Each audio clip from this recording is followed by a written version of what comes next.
கேக்குதா மட்டும் கொடுங்க.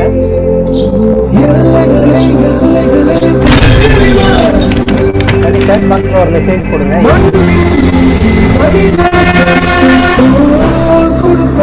You have to handle the failures with stout heart. Do one thing, come up to the level and kick that. You can be very ambitious in what you tackle. This is not the end.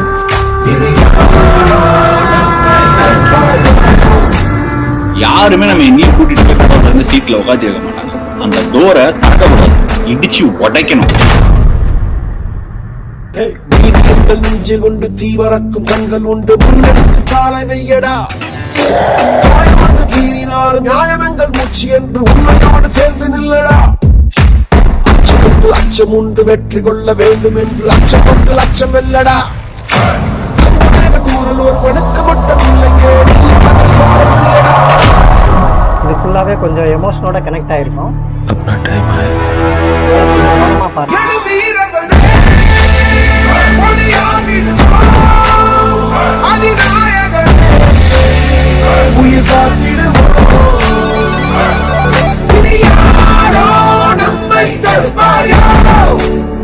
तू कौन है?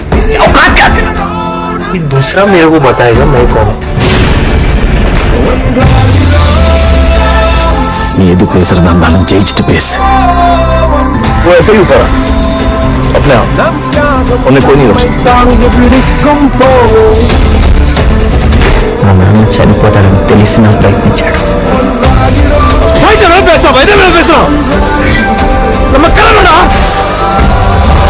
सबसे बड़ा और सबसे लंबा छलांग हम ही मारेंगे.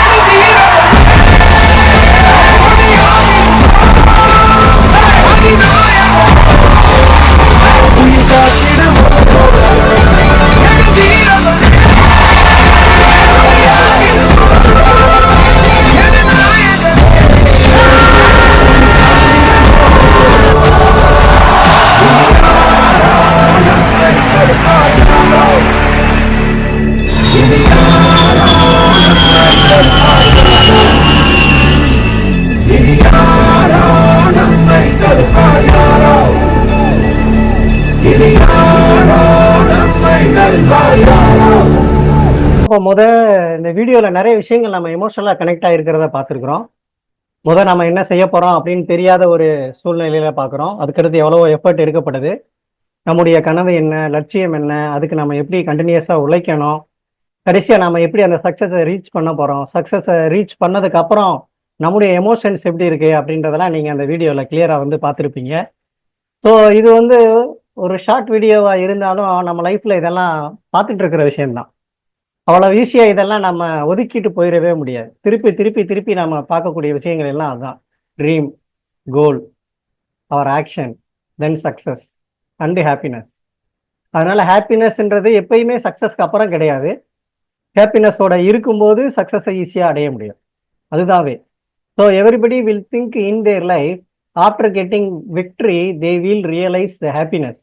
But happiness is not a key for success. Happiness is the key for success. Success is not the key for happiness. அதை நீங்கள் புரிஞ்சுக்கணும். அதனால் ஒவ்வொரு விஷயத்தையும் ஹாப்பியோட பண்ணுங்க. இன்னைக்கு பசங்களுக்கு படிக்கிறதுல ஏன் கஷ்டம் இருக்குன்னா இன்ட்ரெஸ்ட் இல்லை. ஏன் இன்ட்ரெஸ்ட் இல்லை? படிக்கும்போது ஒரு ஹாப்பினஸை நம்ம realise பண்ணுறதில்லை.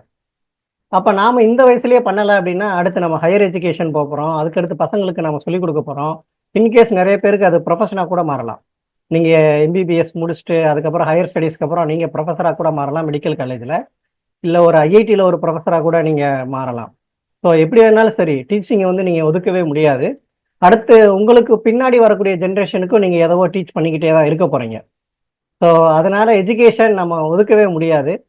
But we have to do something. நாம் ஏதாவது ஒரு சில விஷயங்களை செய்தாகணும். அதுதான் இங்கே விஷயம். ஸோ பக்கத்தில் ஒரு டேட்டா பார்க்குறீங்க. ஆஃப்டர் 2 வீக்ஸ்க்கு அப்புறம் நம்முடைய நினைவுடைய சக்தி எப்படி இருக்குது அப்படின்னு பார்த்தீங்கன்னா, எவ்வளோ தூரம் நம்ம அதாவது ரீட் பண்ணமோ அதில் 10% தான் நம்ம ரிமெம்பர் பண்ண முடியும். எவ்வளோ கேட்டிருக்கோமோ அதில் 20% தான் ரிமெம்பர் பண்ண முடியும். எவ்வளோ விஷயங்களை பேசியிருக்கோம், எழுதி பார்த்துருக்கோம் அப்படின்றதெல்லாம் ஒரு 70% தான். அப்போ 90% ஒரு விஷயத்த நம்ம ரெக்கவர் பண்ண முடியும்னா ப்ராக்டிஸ் பை டூயிங் தான். அப்போ டூயிங்னா என்ன அர்த்தம்? படிக்கிறத நம்ம நல்லா எழுதி எழுதி பார்த்துக்கிட்டே இருக்கணும். பாருங்க, சே ப்ளஸ் ரைட்டு 70%. மற்ற விஷயங்களுக்கு மற்றவங்களுக்கு நம்ம கற்றுக் கொடுக்கறது, இல்லை அதை பற்றி நாம் அதிகம் பேசுறது, எழுதி பார்க்கறது, இதுதான் ப்ராக்டிஸ். தாராளமாக அந்த 90% வந்துடும். அதுக்கடுத்து மீதம் வரக்கூடியது தான் இன்னும் கொஞ்சம் நம்ம அடிஷ்னலாக எஃபர்ட் எடுக்கணும். புரியுதா? ஸோ அப்போ ரியலாகவே இதுதான், ரீட் பண்ணுறதுனால ஜஸ்ட் 10% தான் நம்மளால் ரிமெம்பர் பண்ண முடியும். அப்போ ஸ்டூடெண்ட்ஸு டீச்சர்ஸ் டீச் பண்ணுறாங்க அப்படின்னா ஜஸ்ட் புக் எடுத்து ரீட் பண்ணுறாங்க, அவ்வளோதான். பட் அதுக்கடுத்த ஸ்டேஜுக்கெலாம் அவங்க போகிறதில்ல. அதனால தான் நமக்கு டக்குன்னு எதுவுமே ஞாபகத்துக்கு வரமாட்டுது. அதனால் பேப்பர் ஒர்க் நிறைய பண்ணணும். பர்டிகுலராக சயின்ஸ் சப்ஜெக்ட்டு, மேத்ஸ் சப்ஜெக்ட்லாம் நீங்கள் பேப்பர் ஒர்க் நிறைய பண்ணணும். இப்போ இல்லாட்டி எப்போ பண்ண போகிறோம், அதுதான் கேள்வி.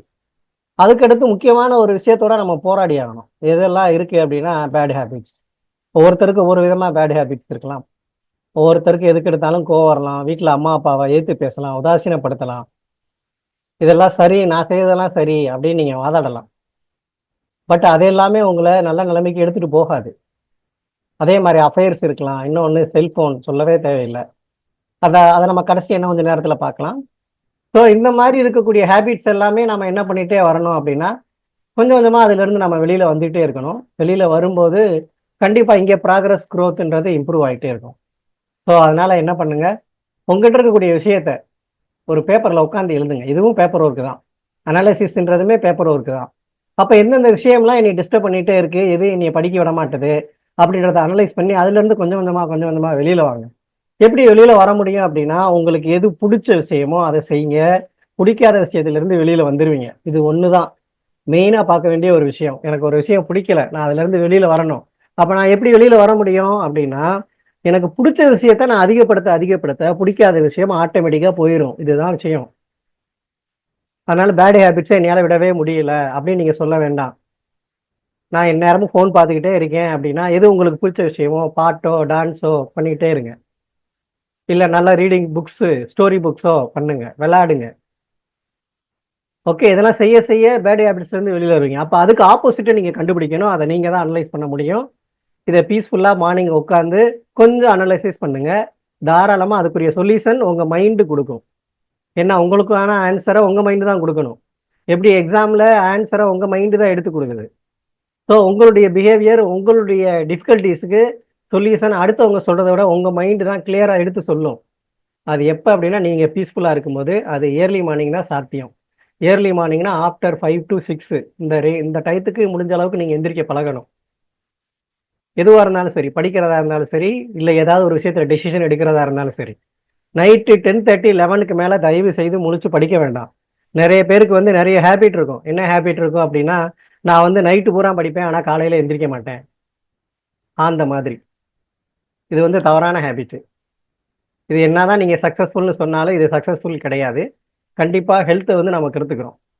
ஏன்னா இன்னைக்கு இருக்கக்கூடிய ஸ்ட்ராட்டஜிஸ் படி அதிகமான டிசீஸ் ஸ்லீப்பிங் கம்மியாகிறதுனால தான் வருது. ஸோ அதை நல்லா ஞாபகத்தில் வச்சுக்கிறணும். 10:30 11 o'clock is enough to finish your studies and your work. முடிச்சிருங்க. மார்னிங் 5 o'clock 5:30 எழுந்திரிங்க. It's enough. ஸோ நம்ம எவ்வளவு ஸ்பீடாக காரியத்தை செய்கிறோன்றது முக்கியம் இல்லை. எதுக்கு ஃபஸ்ட்டு ப்ரிஃபரன்ஸ் கொடுக்குறோம், அந்த ஒர்க்கை நம்ம எப்படி சென்சிட்டிவாக முடிக்கிறோம். சென்சிட்டிவ் மீன்ஸ் அக்யூரேட்டாக எப்படி நம்ம அதை முடிக்கிறோம். இதில் தான் நம்ம ஃபோக்கஸ் பண்ணுமே தவிர வேறு மற்ற விஷயங்களை நம்ம எக்ஸாம் டயத்தில் ஃபோக்கஸ் பண்ணக்கூடாது. ஸோ ஹெல்த் விஷயத்தை பற்றி சொல்ல தேவையில்லை. எல்லாருக்குமே என்ன சாப்பிட்ணும், என்ன மாதிரி நம்ம எடுத்துக்கிறணும் ஃபுட்டுன்றதெல்லாம் நல்லாவே தெரியும். நான் அந்த பாட்டுக்குள்ளே போகல.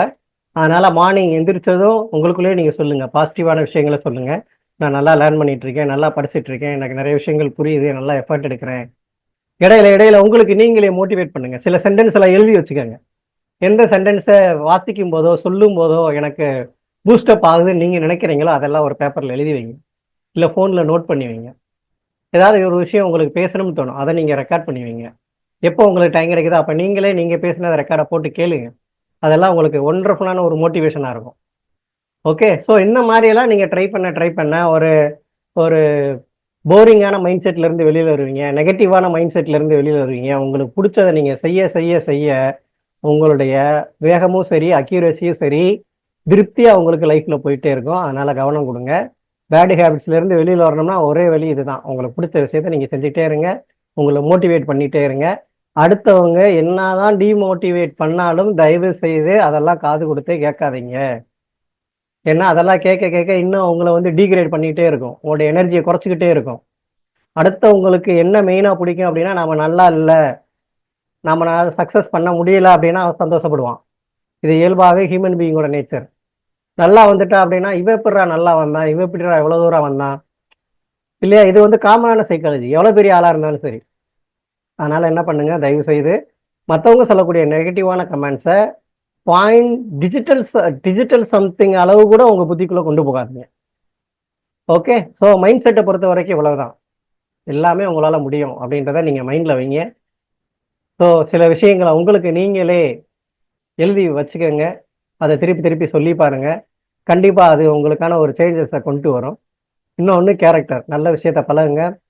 பேரண்ட்ஸ் சொல்லக்கூடிய வார்த்தைகளுக்கு ஒபே பண்ணுங்க. தயவுசெய்து அவங்கள உதாசீனப்படுத்தாதீங்க. இன்னைக்கு நிறைய ஸ்டூடெண்ட்ஸ் செய்யக்கூடிய விஷயம் எனக்கு எல்லாமே தெரியும், யாரும் எதுவும் சொல்ல தேவையில்லை. இப்போ கூட நிறைய ஸ்டூடெண்ட்ஸ் தெரியும் செஷன் போயிட்டு இருக்கு அப்படின்னு, எடுக்கிறோம்னு தெரியும், வரமாட்டாங்க. ஏன் அப்படின்னா எனக்கு எல்லாம் தெரியும், யார் எதுவும் சொல்ல தேவையில்லை அப்படின்ற ஒரு மைண்ட் செட்டு தான். அதே போல் படிக்கணுமா, எனக்கு தெரியும் எப்போ படிக்கணும்னு, நான் படிச்சுக்கிருவேன். மார்க்கே எனக்கு இந்த மார்க் வந்தால் போதும், இதுக்கு மேலே எனக்கு மார்க் தேவையில்லை அப்படின்னு அவங்களாவே ஒரு டெசிஷனுக்கு போயிடுறாங்க.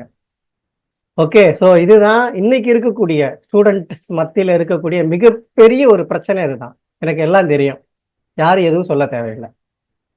ஓகே, ஸோ இந்த மைண்ட் செட்லேருந்து வெளியில் வரணும். யார் சொன்னாலும் பொறுமையாக கேளுங்க. அது பேரண்ட்ஸாக இருந்தாலும் சரி, டீச்சர்ஸாக இருந்தாலும் சரி, உங்கள் ஃப்ரெண்ட்ஸாக இருந்தாலும் சரி. ஓகே, நீங்கள் ஜாலியாக இருக்கணும்னு நினச்சி நீங்கள் அவங்களோட பிஹேவியரெல்லாம் கற்றுக்கிற ஆரம்பிச்சிட்டிங்கன்னா கண்டிப்பாக உங்களுடைய கோல் என்னவோ அந்த டைரக்ஷனை நோக்கி உங்களால் போக முடியாது. 10/11 சொல்லுவாங்க இல்லையா, ஆவரேஜ் தான். ஆவரேஜோட கூட்டத்தில் தான் நீங்கள் இருப்பீங்க. அப்போ இன்னும் பெஸ்ட்டாக வெளியில் வரணும்னா உங்களுடைய நடவடிக்கைகள் இயல்பான நடவடிக்கைகளாக இருக்கவே கூடாது. உங்களுடைய நடவடிக்கைகள் எல்லாம் வித்தியாசமாக இருக்கணும், ஸ்டாண்டர்டாக இருக்கணும், ஸ்டேபிளாக இருக்கணும். அப்போ கண்டிப்பாக உங்களுக்குள்ள ஒரு பாசிட்டிவான எனர்ஜி இருந்துகிட்டே இருக்கும். நிறைய விஷயங்களை செஞ்சுக்கிட்டே இருப்பீங்க. ஹாப்பினஸை ரியலைஸ் பண்ணிக்கிட்டே இருப்பீங்க. நமக்கு அதுதான் முக்கியம் லைஃப்பில். எதையோ பெருசாக சாதிச்சுட்டு ஹாப்பினஸ் தேவையில்லை. இன்னைக்கு நான் ஏதோ சின்ன விஷயம் நான் பண்ணியிருக்கேன், பண்ணணும்னு நினச்சே பண்ணிட்டேன், ஓகே முடிஞ்சிச்சு, ஹாப்பினஸ். சின்ன விஷயத்தை படிங்க, எழுதி பாருங்க. எடுத்த உடனே கஷ்டமான போர்ஷன் போகாதீங்க, ஈஸியான போர்ஷன் படிங்க. கொஞ்சம் கொஞ்சமாக கஷ்டமான போர்ஷன்ஸ்குள்ளே போங்க. ஸோ இந்த மாதிரி இருக்கும்போது மைண்ட் செட்டு கண்டிப்பாக டிஸ்டர்ப் ஆகாது. அடுத்தடுத்து நிறைய போயிட்டே இருப்பீங்க. ஸோ அதோட பிக்சர்ஸ் தான் நீங்கள் இங்கே பார்க்குறீங்க. ஸ்டடி ப்ளூ பிரிண்ட்னு பார்க்கும்போது மொத்தமாகவே இந்த ஒரு 6 பேட்டர்ன் தான். என்னென்ன அப்படின்னா, ஒரு ஸ்டூடெண்ட்டோட லைஃப் எங்கேருந்து ஸ்டார்ட் ஆகுதுன்னா கிளாஸ் ரூம்லேருந்து ஸ்டார்ட் ஆகுது. இன்னும் லைஃப் எங்கேருந்து ஸ்டார்ட் ஆகுதுன்னு பார்த்தோம்னா அம்மாவுடைய கருவறையிலேருந்து ஸ்டார்ட் ஆகுதுன்னு நம்ம சொல்லலாம். அப்போ இருந்தே லேர்னிங் ஸ்டார்ட் ஆகிரும். ஆனால் நம்ம இப்போ படிப்பு மணியை பற்றி தான் பேசிகிட்டு இருக்கோம் இல்லையா, நம்மளுடைய ப்ரொஃபஷனை பற்றி பேசிகிட்டு இருக்கோம். அப்போ எங்கேருந்து ஸ்டார்ட் ஆகுதுன்னா கிளாஸ் ரூம்லேருந்து ஸ்டார்ட் ஆகுது. அப்போ ஃபஸ்ட்டு அட்டென்ஷன் இருக்கணும், அண்டர்ஸ்டாண்டிங் இருக்கணும், டவுட்ஸ் கேட்கணும், ப்ராக்டிஸ் பண்ணணும், எவாலுவேட் பண்ணணும். அதுக்கடுத்து எக்ஸாமினேஷனை நல்லபடியாக முடிக்கணும். ஃபைனலாக ரிசல்ட் இருக்குது, நான் அதை கொடுக்கல. இதெல்லாம் பண்ணியாச்சுன்னா ரிசல்ட்டை பற்றி நீங்கள் கவலைப்பட தேவையில்லை. ஏன்னா ரிசல்ட் வந்து நீங்கள் ரியாக்ட் பண்ண முடியாது. அது என்ன இருக்கோ அதை நீங்கள் அக்செப்ட் பண்ணி தான் ஆகணும். ஏன்னா அதை சேஞ்ச் பண்ண முடியாது. பட் அந்த ரிசல்ட்டை சேஞ்ச் பண்ணக்கூடிய பேராமீட்டர்ஸ் எல்லாம் இந்த 6 தான். ஸோ இதில் நம்ம கொஞ்சம் கவனம் கொடுக்கணும். அப்போ கிளாஸில் ரொம்ப அட்டென்டிவாக இருக்கணும். அது எல்லாராலையும் முடியாது. 5 மினிட்ஸு, இன்னும் சொல்லப்போனால் செகண்ட்ஸில் தான் சொல்கிறாங்க. 15 செகண்ட்ஸ்க்கு ஒரு தடவை மைண்டோட ஆசிலேஷன் மாறிக்கிட்டே இருக்கும், ஸ்டேபிளாக இருக்காது. நார்மலாக ஹியூமன் பீயிங்க்கு முடிஞ்ச அளவுக்கு நம்மளால் எவ்வளோ முடியுமோ அவ்வளோ தூரம் கிளாஸை அட்டென்டிவாக கொஞ்சம் கவனிக்கணும். அங்கே தான் ஃபஸ்ட்டு ப்ராசஸே ஸ்டார்ட் ஆகுது. என்ன டீச் பண்ணுறாங்க, எதை பற்றி டீச் பண்ணுறாங்க அப்படின்ற ஒரு பேசிக்கான நாலேஜ் இருக்கணும். ஒரு ஹெட்டிங் இருக்குன்னா அந்த ஹெட்டிங்கை பற்றியாவது என்ன சொல்கிறாங்கன்னு தெரியணும். சுத்தமாக எனக்கு ஒன்றுமே புரியல, அந்த மாதிரி பிளைண்ட் மைண்டாக இருக்கக்கூடாது. ஓகே, ஸோ அந்த அண்டர்ஸ்டாண்டிங் கிளாஸ் ரூம்லேருந்து ஸ்டார்ட் ஆகுது. இப்போ நீங்கள் 10th 12th ஸ்டூடெண்ட்ஸாக இருந்தால் கிட்டத்தட்ட அது முடிஞ்சிருச்சு. கொஸ்டின் பேப்பர் அனாலிசிஸில் வேணால் டீச்சர் சொல்கிறத நீங்கள் கேட்கலாம். அதனால் be attentive in classroom while teachers are teaching the classes. Then next process என்ன, புரிஞ்சுக்கிறணும். புரிஞ்சுக்கிறதுன்றது ஒரு ப்ராசஸ். அப்போ கண்ணு மூலமாக பார்க்குறோம், அதான் சென்ஸ் ஆர்கன்ஸ் இருக்குது. காது மூலமாக கேட்குறோம். இதன் மூலமாக தான் உள்ள சில விஷயங்களை மூளைக்கு எடுத்துகிட்டு போகிறோம். எடுத்துகிட்டு போகிறத மூளை வந்து ரெகக்னைஸ் பண்ணணும். அது என்னன்னு ஒரு பிக்சரைஸ் பண்ணணும், ஒரு கான்செப்டுக்கு வரணும். அப்படின்னா தான் அது அண்டர்ஸ்டாண்டிங் இல்லையா. அதால் பிக்சரைஸ் பண்ண முடியல, ஒரு கான்செப்டுக்குள்ளேயே வர முடியல, என்னன்னே புரிய மாட்டுது. அப்படின்னா அதை மூளைக்கு புரிய வைக்க மறுபடியும் நீங்கள் என்ன பண்ணணும், முயற்சி பண்ணணும். அப்போ அதுக்கு என்ன செய்யணும், டவுட்ஸ் கேட்கணும். யார்கிட்ட கேட்குறது, டீச்சர்ஸ்கிட்ட தான் கேட்க முடியும். ஆனால் இன்னைக்கு அப்படி இல்லை. டீச்சர்ஸ்க்கு பெரும்பாலான ஸ்டூடெண்ட்ஸ் ரெஸ்பெக்டே கொடுக்கறது இல்லை. தமிழ் மீடியம்லாம் போயிட்டோம்னா அது இன்னும் சொல்லக்கூடிய அளவுக்கு பர்சன்டேஜில் இல்லைன்னே நம்ம சொல்லலாம். ஈவன் இங்கிலீஷ் மீடியம் ஸ்கூல்ஸ்லேயே அந்த மாதிரிலாம் இன்னைக்கு சூழ்நிலை வந்துருச்சு. டீச்சர்ஸுக்கு வந்து பெருசாக ரெஸ்பெக்ட்ன்றது இன்னைக்கு இல்லை. நிறைய பேர் நான் ஆன்லைன் கிளாஸ் அட்டன் பண்ணிட்டேன், அங்கே போய் கவனிச்சுக்கிறேன், நான் வர்றதே என்ஜாய்மெண்ட்டுக்கு வேண்டி தான் ஸ்கூலுக்கு வர்றேன் அப்படின்ற ஒரு மைண்ட் செட் இருக்குது. இதெல்லாம் அவங்களுடைய ஸ்டடீஸையும் சரி, கேரக்டரையும் சரி அஃபெக்ட் பண்ணும். அதில் மாற்றுக்கிறதே இல்லை. ஃபர்ஸ்ட் ப்ராசஸ் அட்டென்ஷன் பார்த்தோம், second process understanding, third process asking doubts. ஏன்னா மூளைக்கு சில விஷயங்கள் புரியல, சயின்ஸில் சில கான்செப்ட் புரியல, மேத்தமெட்டிக்ஸில் சில ஃபார்முலாஸ் வந்து எப்படி அப்ளை பண்ணுறதுன்னு தெரியல. ஸோ அப்போ டவுட்ஸுக்கு தான் நம்ம போய் ஆகணும். டவுட்ஸு கேட்க கேட்க என்ன ஆயிரும், அண்டர்ஸ்டாண்டிங் ப்ராசஸ் நடக்க ஆரம்பிச்சிடும். இதுதான் அண்டர்ஸ்டாண்டிங் வர வர எல்லாமே ஈஸியாயிரும். ஓகே, ஈஸி ஆயிடுச்சு, அண்டர்ஸ்டாண்டிங் ஆயிடுச்சு, அடுத்து என்ன பண்ணணும், போதும் விட்டுறலாமா, கிடையாது. மறுபடியும் நம்ம ப்ராக்டிஸ் பண்ணி ஆகணும். படித்தது மூளைக்கு புரிஞ்சிருச்சு, அது புரிஞ்சது பிரெயினில் அப்படியே இருக்குதா, மெமரியாக ஸ்டோர் ஆகிருக்கா, பேட்டரி சார்ஜ் பண்ணுறோம், போட்ட சார்ஜ் பேட்டரியில் நிற்கிதா. அப்போ இன்னும் அதை ஸ்ட்ராங் பண்ணணும்னா ப்ராக்டிஸ் வேணும். அப்போ கொஸ்டின் செட்டாக எடுத்து அனலைஸ் பண்ணணும். இந்த ஏரியாவிலேருந்து எப்படியெல்லாம் கொஸ்டின் கேட்கலாம் அப்படின்னு எடுத்து கொஞ்சம் ப்ராக்டிஸ் பண்ணணும். அதுக்கடுத்து பார்த்தீங்கன்னா எவாலுவேஷன் கடைசியாக, இது லாஸ்ட் ப்ராசஸ். அண்டர்ஸ்டாண்ட் பண்ணியாச்சு, அண்டர்ஸ்டாண்ட் ஆகாட்டி கொஸ்டின் கேட்குறோம். கொஸ்டினை டீச்சர்ஸ்டையும் கேட்கலாம். இன்றைக்கி ChatGPT A to Z எல்லாத்தையும் கொடுத்துருது உங்களுக்கு.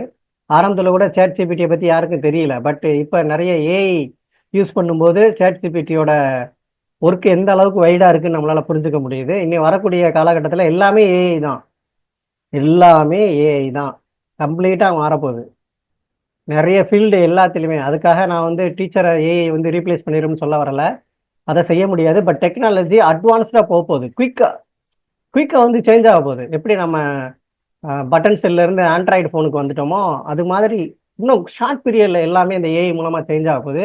இப்போயே தனித்தனியாக ஏஐ பாட்டு வந்துருச்சு, ஏஐ ஒர்க்கு வந்துருச்சு. குயிக்காக ஒரு பிபிடி வேணுமா 5 மினிட்ஸு, ஒரு லெட்டர் ரைட்டிங் வேணுமா 2 மினிட்ஸு, எல்லாமே டக்குன்னு கிடைக்கக்கூடிய காலகட்டத்துக்கு நம்ம வந்துட்டோம். ஆனால் கேரக்டரோ நாலேஜோ அப்படி கிடையாது.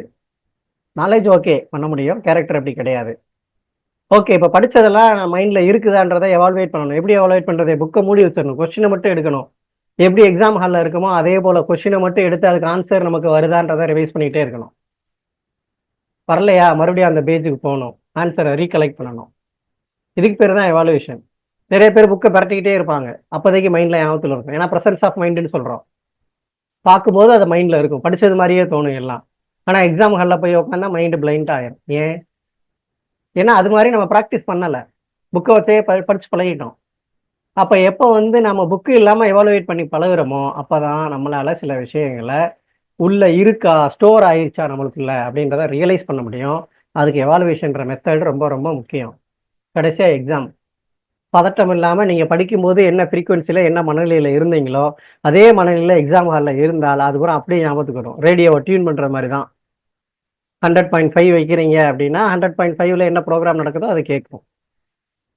அதே போல் நீங்கள் எந்த மனநிலையில் படிச்சீங்களோ அதே மனநிலைக்கு வாங்க, பீஸ்ஃபுல்லான மனநிலைக்கு வாங்க, எல்லாமே ஞாபகத்துக்கு வரும். கொஸ்டினை பார்த்து இப்படி ஆயிடுச்சு அப்படி ஆயிடுச்சு நிர்வஸ் ஆக வேண்டாம், பயப்பட வேண்டாம். அப்படிலாம் இல்லாமல் இருந்தால் படித்த எல்லாத்தையுமே நினைவுபடுத்தி எழுத முடியும். சில நேரம் உங்களுக்கே அனுபவம் இருக்கலாம், படிச்சிருக்கவே மாட்டேங்க ஆனால் ஆன்சர் வந்துடும். அதுபோல தான் எல்லாத்தையும் நம்ம கொண்டு வர முடியும். பட் அந்த அளவுக்கு பொறுமை வேணும், பேஷன்ஸ் இருக்கணும், அவசரப்படக்கூடாது. அந்த நேரத்தில் எக்ஸாம் ஹாலுக்குள்ளே நெகட்டிவாக யோசிக்கவே கூடாது, அது தப்பு, ராங் கான்செப்ட் அது. இன்னொன்று, அப்பயே உட்காந்து நம்மளால் இவ்வளோ மார்க் போயிருச்சே அப்படின்னு ஒரு மனக்குறையில் உள்ளே போயிடுறது, ஒரு கில்ட்டி கான்சியஸ்க்கு போயிடுறது. இது எல்லாமே நம்ம கரெக்டாக பண்ணுறோம். அட்டென்ஷன், அண்டர்ஸ்டாண்டிங், ஆஸ்கிங் டவுட்ஸ், தென் ப்ராக்டிஸ், எவாலுவேஷன், ஃபைனலி எக்ஸாமினேஷன் வரைய பார்த்துருப்போம். தயவுசெய்து எக்ஸாமுக்கு கடைசி வரைய படிக்கிறதோ வாசப்படியில் நின்று படிக்கிறதோ இந்த மெத்தடெல்லாம் விட்டுருங்க, இது நல்ல ஹேபிட்டே கிடையாது. So be confident on your self. என்ன படிச்சிருக்கோமோ அதுதான் வரப்போகுது, அதை நம்மளால் எழுத முடியும். அப்படி படித்தது வரலையா கண்டிப்பாக ஞாபகப்படுத்தி நம்மளால் எழுத முடியும். அதுக்கும் மீறியும் வரலையா, ஓகே, அதை பற்றி கவலைப்படவே தேவையில்லை. ஏன்னா அதெல்லாம் நம்ம out of portion, out of ப்ராக்டிஸில் வருது. எது நம்ம ப்ராக்டிஸ் பண்ணியிருக்கோமோ அதை மட்டும்தான் நம்மளால் எழுத முடியும். எதை நம்ம வந்து ப்ராக்டிஸ் பண்ணலையோ அதை நம்மளால் பண்ண முடியாது. சின்ன உதாரணம் எதெல்லாம் நமக்கு விதியில கிடைச்சிருக்கோ, இவங்க தான் அம்மா, அப்பா, இவங்க தான் சூழ்நிலை. அதை தாண்டி உங்களால எதுவுமே செய்ய முடியாது. அது போல தான் சில விஷயங்கள்லாம். நம்ம இவ்வளவு எஃபர்ட் எடுத்தோம், இந்த மாதிரி கொஸ்டின்ஸ் வந்திருக்கு. இன்னொன்னு முக்கியம், நமக்கு கஷ்டம்னா எல்லாருக்கும் கஷ்டம். அப்படின்றத நீங்க மைண்ட் செட்ல கொண்டு வரணும். ஓகே, இவங்களுக்கு ஈஸியா இருக்கு, அவங்களுக்கு கஷ்டமா இருக்கு, நம்மளால ஒன்றும் பண்ண முடியல அப்படின்றதெல்லாம் நீங்க யோசிக்க வேண்டிய அவசியமே இல்லை. So don't compare others. அதுதான் இங்கே முக்கியமான விஷயம். லைஃப்ல நம்ம தோத்து போறதுக்கு முக்கியமான ஒரு விஷயம், லைஃப்ல நம்ம ஒரு ஹாப்பினஸ் ரியலைஸ் பண்ண முடியாததுக்கு போறதுக்கு முக்கியமான விஷயம் இந்த கம்பேரிஷன் தான். ஸோ உலகத்துல எவ்வளவு கிரியேச்சர்ஸ் இருக்கோ, ஹியூமன் பீயிங்ஸ் கிட்டத்தட்ட 750 கோடி பேர் இருக்காங்க. அத்தனை பேருக்கு தனித்தனியான யூனிக்னஸ் இருக்கு. ஒவ்வொருத்தரும் அந்த பூமியில வாழ்வதற்கான கான்செப்ட் இருக்கு, பர்பஸ் இருக்கு. ஓகே, நம்மளுடைய பர்பஸ் என்ன? நமக்கு பிடிச்சது மாதிரி நாம வாழணும், நம்முடைய கேரக்டரை பில்டு பண்ணணும். அதுதான் இங்கே மெயின் ரீசன். சேலரி சொசைட்டியில் நம்ம வாழ்றதுக்காக தேவைப்படுது, நமக்குன்னு ஒரு ஸ்டேட்டஸ் தேவைப்படுது, அதுக்காக இதெல்லாம் செய்கிறோம். But ultimate aim of education அப்படின்னு பார்த்தீங்கன்னா கேரக்டர் மாடிஃபிகேஷன் தான். அதுக்கு தான் எஜுகேஷனே கொண்டு வரப்பட்டது. பட் இன்னைக்கு இருக்கக்கூடிய சூழ்நிலைக்கு மணி மேக்கிங் மென்டாலிட்டிக்கு நம்ம போயாச்சு.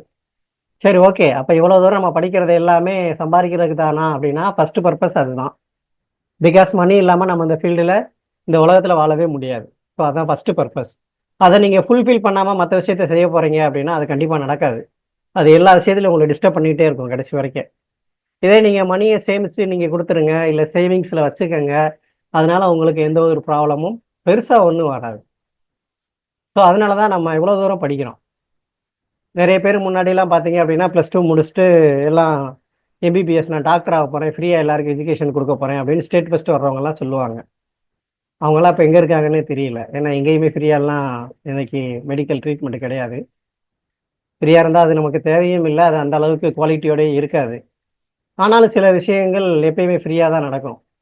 கோயிலுக்கு போகிறோம், சாமி கும்பிட்றோம், நிறைய விஷயங்கள் இயற்கையிலே ஃப்ரீயாக தான் கிடைக்குது. ஏர் ஃப்ரீயாக தான் கிடைக்குது, சுவாச்சிக்கிட்டு இருக்கோம், தண்ணி ஃப்ரீயாக தான் கிடைக்குது, எல்லாமே ஃப்ரீ தான். நம்ம வாழ்றதுக்கு சாப்பாடு எல்லாமே, நம்மளுக்கு ஃபுட் எல்லாமே கிடைக்குது, அது இயற்கையிலேருந்து தான் கிடைக்குது. அது நம்மகிட்ட இருந்து எந்த காசையும் எதிர்பார்க்கறது இல்லை. ஸோ அது எதிர்பார்க்கறது எல்லாமே நம்முடைய growth தான், நம்முடைய கேரக்டர் மாடிஃபிகேஷன் தான்.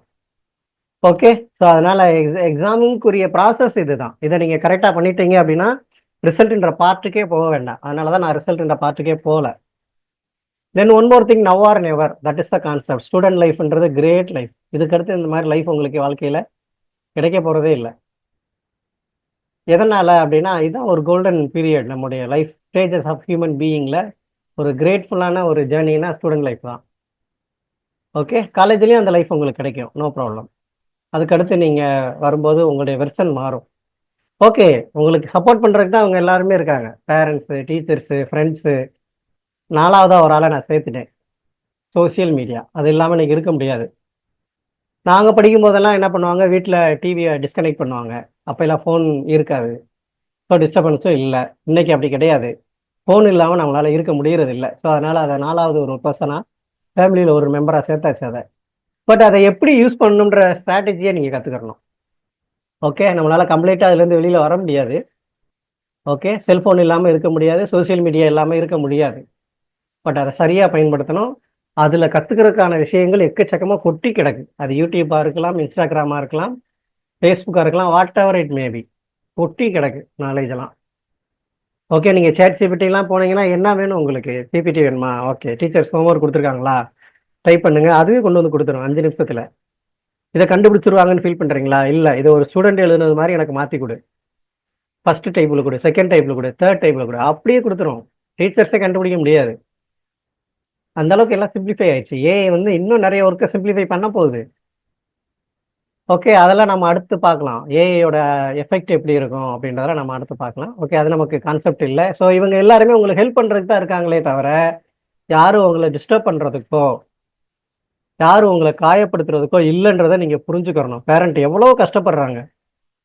உட்காந்து ஒரு 5 நிமிஷம் பேரண்ட்ஸை யோசிச்சு பாருங்க. காலையில் இருந்து சாயந்தரம் வரைக்கும் அவங்க என்னென்ன வேலையெல்லாம் செய்கிறாங்கன்றதை கொஞ்சம் ரியலைஸ் பண்ணுங்க. மைண்டுக்குள்ளே அப்படியே ஐஸை க்ளோஸ் பண்ணிவிட்டு கொஞ்சம் யோசிங்க. ஒரு 5 மினிட்ஸ் எடுத்துக்கோங்க. உங்களுடைய ஃபாதர் உங்களுக்காக மார்னிங் இருந்து ஈவினிங் வரைக்கும் எவ்வளோ கஷ்டப்படுறாரு, கொஞ்சம் யோசிங்க. டீச்சர்ஸ் உங்களுக்காக எவ்வளோ தூரம் கஷ்டப்பட்டு அவங்க ஃபேமிலியெல்லாம் விட்டுட்டு எந்நேரம் கால் கெடுக்க நின்று சில விஷயத்தை கொண்டு போய் சேர்க்கணும்னு நினச்சி வர்றாங்க. அவங்கள கொஞ்சம் யோசிங்க. உங்க ஃப்ரெண்ட்ஸ் யார் யாரோ எங்கெங்கேயோ இருந்தோ வர்றாங்க, எல்லாரும் ஒரு இடத்துல கனெக்ட் ஆகுறீங்க. இந்த வாய்ப்பு எப்பயுமே கிடைக்காது. எல்லாருடைய எமோஷன்ஸ், ஓகே, எல்லாருடைய நாலேஜ் எல்லாமே ஒரு இடத்துல கனெக்ட் ஆகுது. தெரிஞ்சோ தெரியாமலோ இயற்கை உங்களை எல்லாம் ஒன்று சேர்த்துருக்கு, அவங்கள்ட்ட இருந்து சில விஷயங்களை கத்துக்கிறதுக்காக. அப்ப யாரெல்லாம் எனக்கு ஹெல்ப்ஃபுல்லா இருக்காங்க, யாரெல்லாம் என்னை டிஸ்டர்ப் பண்றவங்கள யோசிக்காதீங்க, விட்டுருங்க. ஹெல்ப்ஃபுல்லா இருக்கிறவங்ககிட்ட இருந்து நிறைய விஷயங்களை கேதர் பண்ணுங்க. சோசியல் மீடியா எதெல்லாம் எனக்கு யூஸ்ஃபுல்லா இருக்கு, மீத எல்லாத்தையுமே அதில் போய் நான் இன்ட்ரெஸ்டட் கொடுத்துருங்க, திருப்பி வராது. நீங்க ஒரு விஷயத்தை தேட ஆரம்பிச்சீங்கன்னா வந்துகிட்டே இருக்கும். தேவையில்லாத விஷயத்தை தேடினா தேவையில்லாத நிறைய கொண்டு வரும். எல்லாத்துலேயும் நான் இன்ட்ரெஸ்டட் பண்ணுங்க, அன்ஃபாலோ பண்ணி விடுங்க, ஃப்ரீயா இருங்க. ஓகே, இப்போ ரீசெண்டாக கூட பார்த்தேன், துருவா பைசன் படத்துல ஹீரோ, அவருடைய இன்ஸ்டாகிராம் போய் பார்த்தோம்னா அவர் ஒரே ஒரு ஆளை மட்டும்தான் ஃபாலோ பண்றாரு. ஆனா அவரை ஃபாலோ பண்றவங்க மில்லியன்ஸ்ல இருக்காங்க. யாரை ஃபாலோ பண்றாருன்னா அவங்க அப்பாவை மட்டும் ஃபாலோ பண்றாரு. நீங்க வேணா போய் செக் பண்ணி பாருங்க. ஜஸ்ட் நேற்று தான் பார்த்தேன் நான் அதை. அவ்வளோதான், தேவையில்லை. அந்த முடிவுக்கு வரணும், யாரை ஃபாலோ பண்ணணும், எதை ஃபாலோ பண்ணணும், அதில் கரெக்டாக இருக்கணும். அதுக்காக உங்களை நான் அப்படி இருங்கன்னு சொல்ல வரல, அது அவருடைய மைண்ட் செட்டாக இருக்கலாம், ஃபியூச்சரில் அது மாறலாம். பட் நீங்கள் முடிவு பண்ணுங்க, எதை ஃபாலோ பண்ணணும், எதை அன்ஃபாலோ பண்ணணும், எது இன்ட்ரெஸ்டட், எது நாட் இன்ட்ரெஸ்டட். அப்பயே கொடுத்து முடிச்சிருங்க. அது ரிலேட்டடான வீடியோ உங்களுக்கு யூடியூப்லேயோ இல்லை இன்ஸ்டாகிராம்லேயோ வராது. அதில் நீங்கள் கவனமாக இருங்க போதும். ஓகே, ஸோ மறுபடியும் சொல்கிறேன், இவங்க எல்லாரும் உங்களுக்கு ஹெல்ப் பண்ணுறதுக்கு தான் இருக்காங்களே தவிர உங்களை டிஸ்டர்ப் பண்ணவோ கஷ்டப்படுத்தவோ இல்லை அப்படின்றத நீங்கள் தெளிவாக புரிந்து கொள்ள வேண்டும். ஓகே, உங்களுடைய குரோத்துக்கு, உங்களுடைய கெரியர் சேஞ்சஸ்க்கு ஹெல்ப் பண்ணக்கூடியவங்க முழுக்க இவங்க மட்டும்தான். ஓகே, இதை தாண்டி வேற எதுவும் பெருசாக யாரும் வந்துட போகிறதில்ல. ஓகே, இவ்வளோ தூரம் பண்ணியாச்சு, படிக்கிறத பற்றி பேசியாச்சு, அட்டென்ஷனில் ஆரம்பித்து எக்ஸாம் வரையும் முடிச்சாச்சு, ரிசல்ட்டும் வந்தாச்சு. எதுக்கு? இதுதான் கேள்வி. 10th 12th ஸ்டூடெண்ட்ஸாக இருந்தால் அடுத்து நான் குரூப்பை சூஸ் பண்ணணும். ஒரு சின்ன டிராயிங் வரைகிறோம், ஒரு நேச்சர் சீனரி வரைகிறோம், இல்லை ஒரு ட்ரீ வரைகிறோன்னு வைங்க, என்ன கலர் யூஸ் பண்ணுவோம்? இல்லை ஒரு ஓஷன், ஒரு மேப்பை நம்ம வரைய முயற்சி பண்ணுறோம், எல்லா கலரையும் எல்லா இடத்துலையும் யூஸ் பண்ணிடுவோமா? கண்டிப்பாக கிடையாது. ஸோ எந்த இடத்துக்கு எந்த கலர் தேவை அப்படின்ற பென்சிலை நம்ம சூஸ் பண்ணுறோம். வேற கலர் நம்ம மாற்றி யூஸ் பண்ண முடியாது. ஓகே, இப்போ பேரண்ட் எடுத்துட்டிங்கன்னா அதோட பீக்கை வந்து நம்ம எந்த கலரில் கொடுக்கணுமோ அதில் தான் கொடுக்க முடியும், வேறு கலர் மாற்றி கொடுக்க முடியாது. ட்ரீ நீங்கள் கொடுக்குறீங்கன்னா லீவ்ஸ் ஃபுல்லாக க்ரீன் தான், இஞ்சி போனால் எல்லோவில் லைட்டாக காஞ்சி போன அந்த மாதிரி காட்டலாம், வேறு யூஸ் பண்ண முடியாது. ஓகே, ஸோ இதுக்கே நம்ம ஒரு சின்ன பிக்சருக்கே ஒவ்வொரு கலரை தேர்ந்தெடுக்கிறோம், ஒவ்வொரு பேட்டர்னை தேர்ந்தெடுக்கிறோம், ஒவ்வொரு மெத்தடை தேர்ந்தெடுக்கிறோம். அப்போ நம்ம 10th முடிச்சுட்டு ஒரு குரூப்பை செலக்ட் பண்ண போகிறோம்.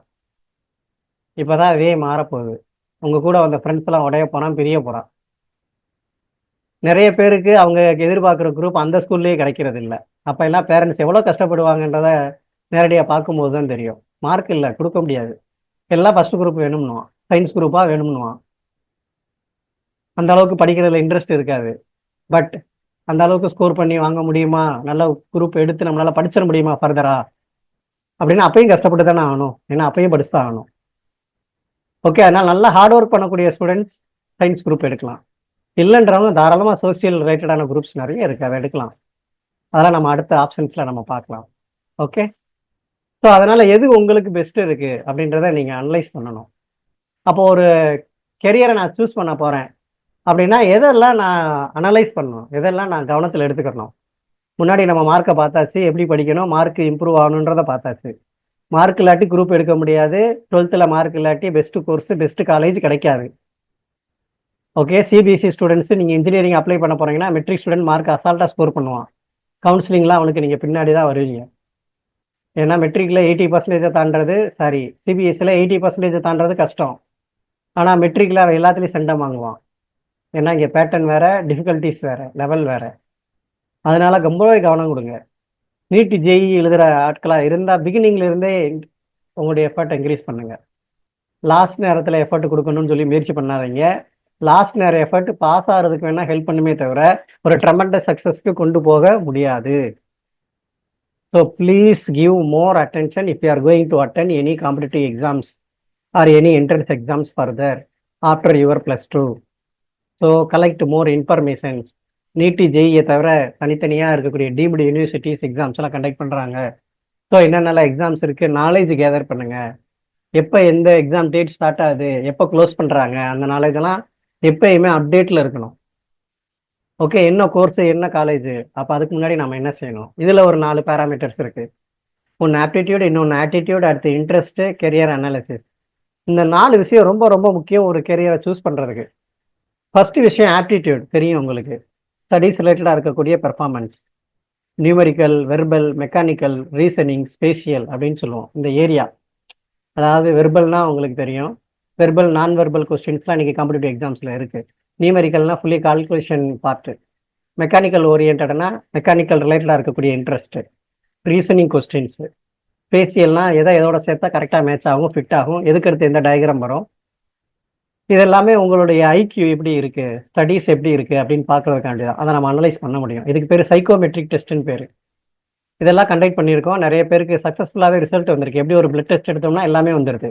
அதுபோல் சைக்கோமெட்ரிக் டெஸ்ட் எடுத்தோம் அப்படின்னா அது எல்லாமே உங்களுக்கு ரிப்போர்ட்டாக கொடுத்துரும். இன்றைக்கி தான் இதை இந்த மாதிரி டெஸ்ட்டை வச்சு நிறைய பசங்கிட்ட வந்து அமௌண்ட் கலெக்ட் பண்ணக்கூடிய இன்ஸ்டியூட் நிறைய இருக்குது. ஓகே, ஒரு ப்ரைவேட் பிளாட்ஃபார்ம் தான். ஜஸ்ட் ஒரு 100 கொஸ்டின்ஸ் இருக்கும். அந்த 100 கொஸ்டின்ஸ்க்கு நீங்கள் ஆன்சர் பண்ணணும். அந்த 100 கொஸ்டின்ஸை வச்சு அது தனித்தனியாக பிரிச்சிடும். உங்களுடைய ஆப்டிடியூட் என்ன, ஆட்டிடியூட் என்ன, இன்ட்ரெஸ்ட் என்ன, ஃபர்தராக நீங்கள் எந்த கெரியரை சூஸ் பண்ணலாம் அதுவே ரிப்போர்ட் கொடுத்துரும். முடிஞ்சிருச்சு வேலை. ஏன்னா பசங்க இன்றைக்கி இருக்கக்கூடிய பசங்க யார்ட்டையுமே ஃப்ரீயாக பேசுறது இல்லை, அவங்க ஃப்ரெண்ட்ஸை தவிர. பேரண்ட்ஸ்டையும் ஃப்ரீயாக பேசுறது இல்லை. அதனால் அவனுக்கு என்ன இன்ட்ரெஸ்ட் இருக்குது, என்ன கோர்ஸ் எடுக்க போகிறான், பேரண்ட்ஸுக்கு பெரிய மண்டையடியாக இருக்கும். டீச்சர்ஸு எல்லா சப்ஜெக்ட்டுக்கும் வேறு வேறு டீச்சர் தான்.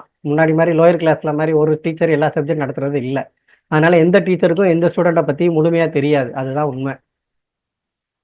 ஓகே, அப்போ முழுசாக தெரிஞ்ச ஒரே ஆள் யார்? நீங்கள் தான். நீங்கள் வாயை திறந்து பேசுனா கண்டுபிடிக்க முடியும். நம்மளால தான் பேசுறது இல்லையே. அப்படியே பேசினா எரிஞ்சு விழுகிறது, கோவப்படுறது. அப்படின்றப்ப நம்மளுக்கு என்ன இன்ட்ரெஸ்ட் இருக்குன்றதையும் நம்ம ஃப்ரீயாக யார்ட்டையும் பேசுறது இல்லை, ஃப்ரெண்ட்ஸை தவிர. ஆனால் இங்கே மெயின் ரோல் பண்ணுறதெல்லாம் பேரண்ட்ஸ் தான், அடுத்து டீச்சர்ஸ், அதுக்கடுத்து ஃப்ரெண்ட்ஸ் வருவாங்க. அப்போ இதுக்கு தான் ஒரு டெஸ்ட் வைக்கிறது. அந்த டெஸ்ட்டை வச்சு ஈஸியாக நாமளே என்ன பண்ணிடலாம், அந்த ஸ்டூடெண்ட்டுக்கு இந்த ஏரியா பெஸ்ட்டுன்னு கண்டுபிடிச்சிடலாம். டெக்னாலஜி. ஓகே, இது ஆப்டிடியூட். அதுக்கடுத்து பார்த்தீங்க அப்படின்னா ஆட்டிடியூட் ரொம்ப முக்கியம். ஓகே, இன்ட்ரோவர்ட்டா, எக்ஸ்ட்ரோவர்ட்டா, அதாவது யார்ட்டையும் பேச மாட்டாங்களா, இல்லை எல்லாரையும் பேசிக்கிட்டே இருப்பாங்களா, இல்லை மீடியமா, ஒரு வேலை கொடுத்தோம்னா ஈஸியாக எடுத்துக்கிடுவாங்களா, ஃபோக்கஸ்டாக செய்வாங்களா. ஓகே, இந்த மாதிரி நிறைய விஷயங்கள் அதில் இருக்குது.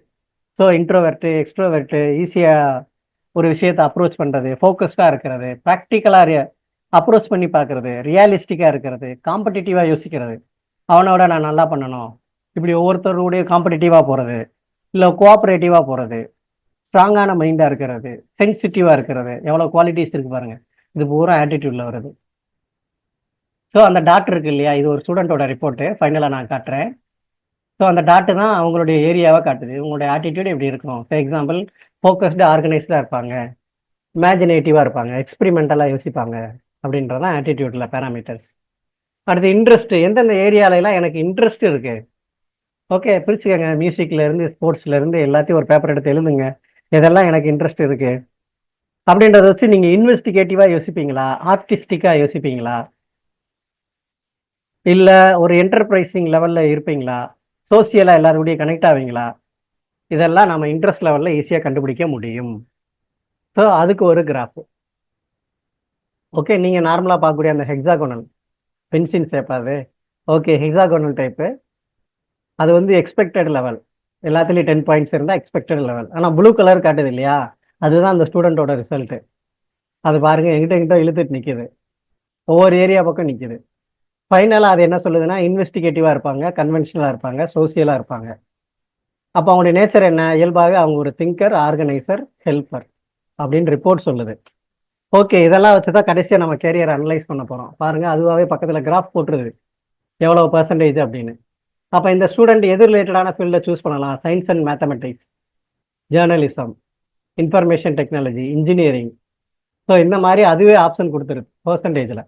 இந்த ஃபீல்டு அவங்களுக்கு நல்லா இருக்கும் அப்படின்னு சொல்லி. பார்த்தீங்களா, இதுக்கு பேர் தான் சைக்கோமெட்ரிக் டெஸ்ட்டுன்னு பேர். ரொம்ப ஈஸி. ஓகே, ஸோ இந்த மாதிரியெல்லாம் இன்றைக்கி நம்ம யூஸ் பண்ணுறோம் ஒரு கேரியர் செஷனை நம்ம ஃபைண்ட் அவுட் பண்ணுறதுக்கு. இன்றைக்கி படித்தவங்க எல்லாருமே அந்த ஜாப்பில் இருக்காங்களான்னா இல்லை, வேறு ஜாப்பில் இருக்காங்க. Okay, no problem. பட் ஏன் கெரியர் கைடன்ஸ் தேவைப்படுது அப்படின்னா, right person in the right place, அதுதான் ரொம்ப முக்கியம்.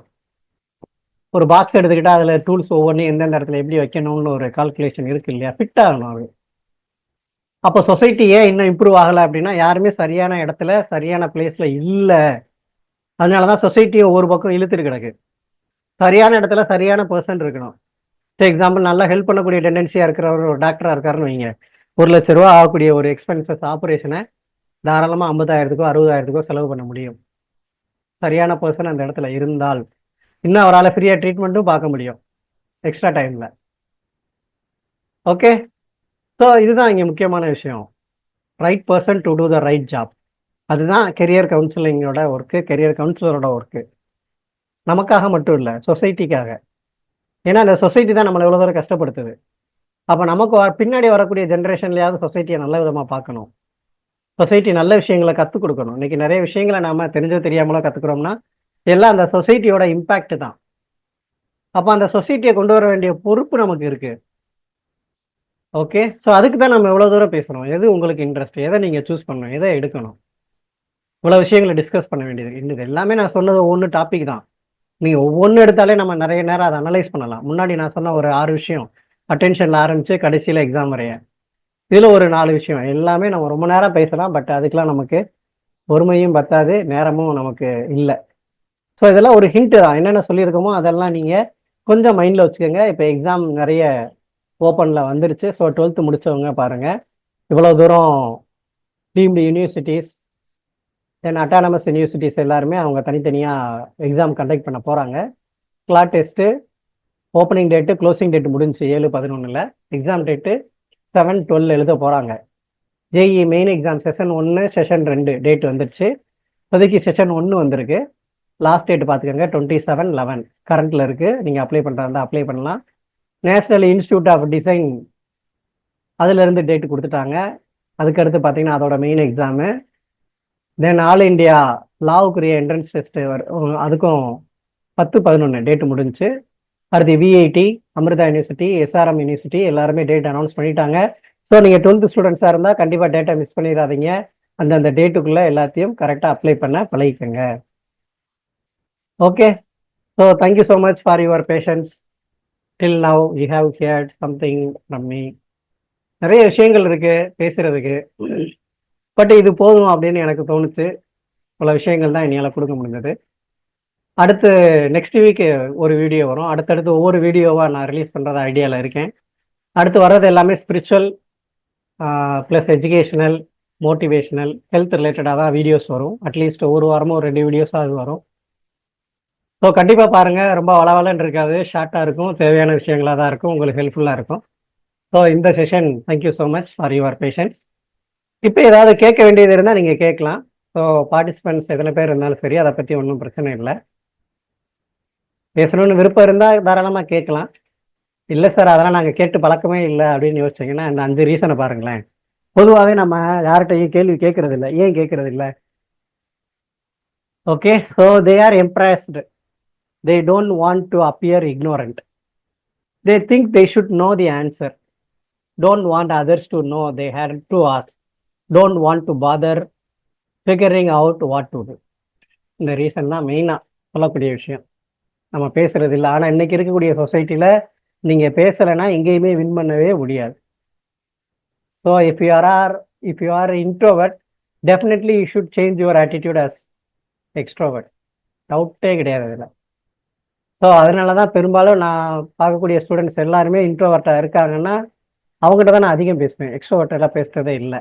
ஏன்னா அவனை நம்ம மேலே எடுத்துகிட்டு வரணும். இன்ட்ரோவர்ட்டை அவனுக்கு எப்பயுமே அதிகமாக பேசக்கூடிய எபிலிட்டி இருக்கும், ஆனால் யார்கிட்டையும் பேச விரும்ப மாட்டான். பேசினாலும் முக்கியமான விஷயமா தான் பேசுவான். அதான் இன்ட்ரோவர்ட். ஸ்ட்ராங்கான பீப்புளாகவும் இருப்பாங்க. சரி, ஓகே, நம்ம இன்ட்ரோவர்ட் எக்ஸ்ட்ரோவர்ட்டுக்குள்ளே போக வேண்டியதில்லை. மறுபடியும் ரீகலெக்ட் பண்ணிடலாம் என்ன விஷயங்கள் பார்த்துருக்கோம் அப்படின்னு. ஃபர்தராக ஏதாவது கொஸ்டின் இருந்தால் டிஸ்கஸ் பண்ணலாம், இல்லாட்டி நம்ம க்ளோஸ் பண்ணிக்கலாம். ஸோ இன்றைக்கி பார்த்த மெயின் விஷயங்கள் இந்த 4 ஸ்ட்ராட்டஜி தான். நீங்கள் என்ன பண்ணணும், ஒரு பேப்பர் எடுத்து உட்காரணும், எழுதணும். அதுக்கு முன்னாடி சில விஷயங்களை மட்டும் நான் ஷேர் பண்ணிடுறேன். ஸோ அதோட ஃபினிஷ் பண்ணிக்கலாம்.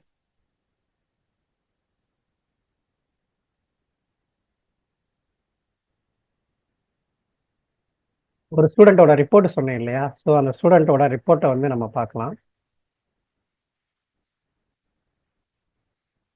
கெரியர் கைடன்ஸ் மெட்டீரியல் ஆல்ரெடி நான் உங்களுக்கு ஷேர் பண்ணியிருப்பேன், அப்டேட் பண்ணியிருப்பேன். அதுலேயே பார்த்தீங்கன்னா உங்களுக்கு A to Z இன்ஃபர்மேஷன்ஸ் இருக்கும். பொறுமையாக உட்காந்து டைம் கிடைக்கும் போது பாருங்கள். இது ஏதோ ஒரு மெட்டீரியல்னு தூக்கி போட்டுறாதீங்க. ஸோ ஷேரிங் ஆகும்னு நினைக்கிறேன். இது இந்த இயற்கை நான் அப்டேட் பண்ணியிருக்கேன். இதில் எல்லா விஷயங்களும் எல்லா ஃபீல்டுமே உள்ளே கொண்டு வந்தாச்சு. கிட்டத்தட்ட ஒரு 50 பேஜ் வரும்னு நினைக்கிறேன். ஸோ பொறுமையாக உட்காந்து பாருங்கள். இதெல்லாம் பார்த்த விஷயம் என்னன்னு தூக்கி போடாதீங்க. ஏன்னா ஒவ்வொரு விஷயத்துலையும் எவ்வளவு கோர்சஸ் இருக்குது அப்படின்றதெல்லாம் நீங்கள் தெரிஞ்சுக்க முடியும். எக்ஸாம்பிள் பேராமெடிக்கல் கோர்ஸ்னால் பேராமெடிக்கலில் எத்தனை விதமான கோர்சஸ் இருக்குது அப்படின்றது எல்லாமே கொடுத்துருக்கேன். இது நான் ப்ரிப்பேர் பண்ண மெட்டீரியல் தான். ஸோ எல்லா டீட்டெயில்ஸுமே இருக்குது. காலேஜஸ் டீட்டெயில்ஸு, ரேங்கிங், இந்த வருஷம் சென்ட்ரல் கவர்மெண்ட்டில் ரேங்கிங் என்ன கொடுத்துருக்காங்க அப்படின்றது எல்லாமே இதில் வந்து கொடுத்துருக்கேன். ஸோ கொஞ்சம் பாருங்கள். அதுக்கடுத்து இது வந்து ஒரு ஸ்டூடெண்ட்டோட ரிப்போர்ட்டு சொன்னேன் இல்லையா, சைக்கோமெட்ரிக் டெஸ்ட்டுன்னு சொல்லி ஒரு ஸ்டூடெண்ட்டோட ரிப்போர்ட்டு. இதெல்லாம் கிட்டத்தட்ட ஒரு 200 ஸ்டூடெண்ட்ஸுக்கு நான் தான் டெஸ்ட்டு கண்டக்ட் பண்ணியிருக்கேன். அதுக்கடுத்து டெஸ்ட்டு முடிஞ்சதுக்கப்புறம் ரிப்போர்ட்டை வச்சு கவுன்சிலிங் பண்ணியிருக்கோம். ஸ்டூடெண்ட்ஸுக்கு தனித்தனியாக ஒவ்வொருத்தரையும் கூப்பிட்டு வச்சு. ஸோ இவ்வளோ ஒர்க்கெல்லாம் அனலைஸ் பண்ணி அதை எந்த இன்ஸ்டியூட்னா ஐட்ரீம் கெரியர்ன்ற ஒரு இன்ஸ்டியூட் டெல்லியில் இருக்குது. ஸோ அதிலிருந்து தான் சர்டிஃபைடு கெரியர் கவுன்சிலர்னு சொல்லி ஒர்க் ஷாப் எல்லாம் நடத்தி பெங்களூரில் ட்ரைனிங் இருந்தது. அதை முடிச்சுட்டு தான் இது எல்லாமே நான் கண்டக்ட் பண்ணியிருக்கேன் ஸ்டூடெண்ட்ஸ்க்காக. ஸோ இதோட ரிசல்ட் எல்லாம் நல்லாவே இருக்குது. ஸ்டூடெண்ட்ஸோட நேரில் பேசுகிறதுக்கும் அவங்க ரிப்போர்ட்டை வாங்க பார்க்கும்போதும் கிட்டத்தட்ட நிறைய மேட்ச் ஆகுது. நிறைய மீன்ஸ் 90% மேட்ச் ஆகுது. ஏன் அந்த 10% மிஸ் ஆகுது அப்படின்னா, அவன் எழுதுறப்ப அவன் ஒன்று மீனிங் புரிஞ்சுட்டு ஆன்சர் எழுதியிருப்பான். ஏன்னா அந்த இங்கிலீஷ் ப்ராப்ளமாக இருக்கலாம் அந்த கொஸ்டின்ஸ் டிக் பண்ணுறப்ப. ஸோ அதில் வரக்கூடிய ப்ராப்ளம் தான். ஸோ இது ஃபஸ்ட்டு பார்க்கக்கூடிய ஆட்டிடியூட் ஏரியாஸ். அடுத்தது ஆட்டிடியூட். ஃபஸ்ட்டு ஆப்டிடியூடு, அடுத்து ஆட்டிடியூட் ஏரியா காட்டுறேன் பாருங்கள். அந்த ஸ்டூடெண்ட்டோட ஆட்டிடியூட் ஏரியா எப்படி இருக்குது அப்படின்னு. இதுதான் நம்ம பார்த்தது. ஸோ இந்த மாதிரி ஒவ்வொன்றும் தனித்தனி ரிப்போர்ட்டாக ஜென்ரேட் ஆகும். அதுக்கடுத்து பார்த்தீங்கன்னா இன்ட்ரெஸ்ட் லெவல். இதெல்லாம் இந்தந்த ஜாப், இந்த மாதிரி இன்ட்ரெஸ்ட் இருக்குன்னா இந்த ஜாப் அவங்களுக்கு சூட்டபுளாக இருக்கும் அப்படின்னு கொடுத்துருக்காங்க. ஸோ இதுதான் அந்த ஒரிஜினல் மேப், அந்த கிராஃபை பார்க்குறோம். அதுக்கடுத்து பார்த்தீங்கன்னா ஃபைனலாக ஒரு ஜென்ரல் ரிப்போர்ட்டு எல்லாத்தையும் அனலைஸ் பண்ணதுக்கப்புறம் ஃபைனலாக இதுதான் அவங்களுடைய கிளஸ்டர் ஃபிட்மெண்ட் ஐடியா. ஸோ இதை நீங்கள் பார்த்துக்கலாம். ஸோ இதுதான் ஸ்டூடெண்ட்ஸோட ஏரியா எவ்வளோ பர்சன்டேஜில் வந்திருக்கு, எந்தெந்த ஏரியா அவங்க ஃபிட்டாக இருக்கும் அப்படின்றது. இதுதான் ஒரு ரிப்போர்ட்டு. இன்னொன்று எவ்வளோ ஜாப் இருக்குது அப்படின்றத நான் உங்களுக்கு சொல்கிறேன். கிட்டத்தட்ட ஜாப் ஆப்பர்ச்சுனிட்டிஸ் பார்த்தோம் அப்படின்னா ஒரு 444 ஜாப் லிஸ்ட்டே என் கையில் இருக்குது. ஸோ கலெக்ஷன் ஆஃப் ப்ரொஃபஷன்ஸ், நீங்கள் எந்த ஃபீல்டு எடுத்துக்கிட்டாலும் அதில் எத்தனை ப்ரொஃபஷன் வரும். எக்ஸாம்பிள் எஜுகேஷன் எடுத்துக்கிறோமே, எஜுகேஷன் எடுத்துக்கிட்டோம்னா அதில் என்னென்ன ப்ரொஃபஷன் வருது. கிட்டத்தட்ட 444 ப்ரொஃபஷன்ஸ் லிஸ்ட் இங்கே இருக்குது. ஸோ இதெல்லாமே நீங்கள் தாராளமாக பார்க்கலாம். நம்மளுக்கு தெரிஞ்சது ஒரு 10-15 பேர் தான் பார்ப்போம். பட் இவ்வளோ விஷயங்கள் அதில் இருக்குது அப்படின்றத நீங்கள் தெரிஞ்சுக்கலாம். ஸோ அவ்வளோதான் நான் சொல்ல வந்த விஷயம். So thank you. முடிச்சிட்டோம் கிட்டத்தட்ட. என்ன ஒர்க்கு இருந்ததோ அந்த ஒர்க்கு முடிச்சாச்சு. ஃபர்தராக வெப்சைட்டில் எல்லா மெட்டீரியல்ஸுமே இருக்கும். தயவுசெய்து போய் பாருங்கள். நிறைய கொஸ்டின் பேப்பர்ஸ் இருக்கும், ரீசெண்டான மெட்டீரியல்ஸ் எல்லாமே இருக்கும். ஸோ அதெல்லாம் பார்த்துக்கோங்க. So once again thank you so much who joined here.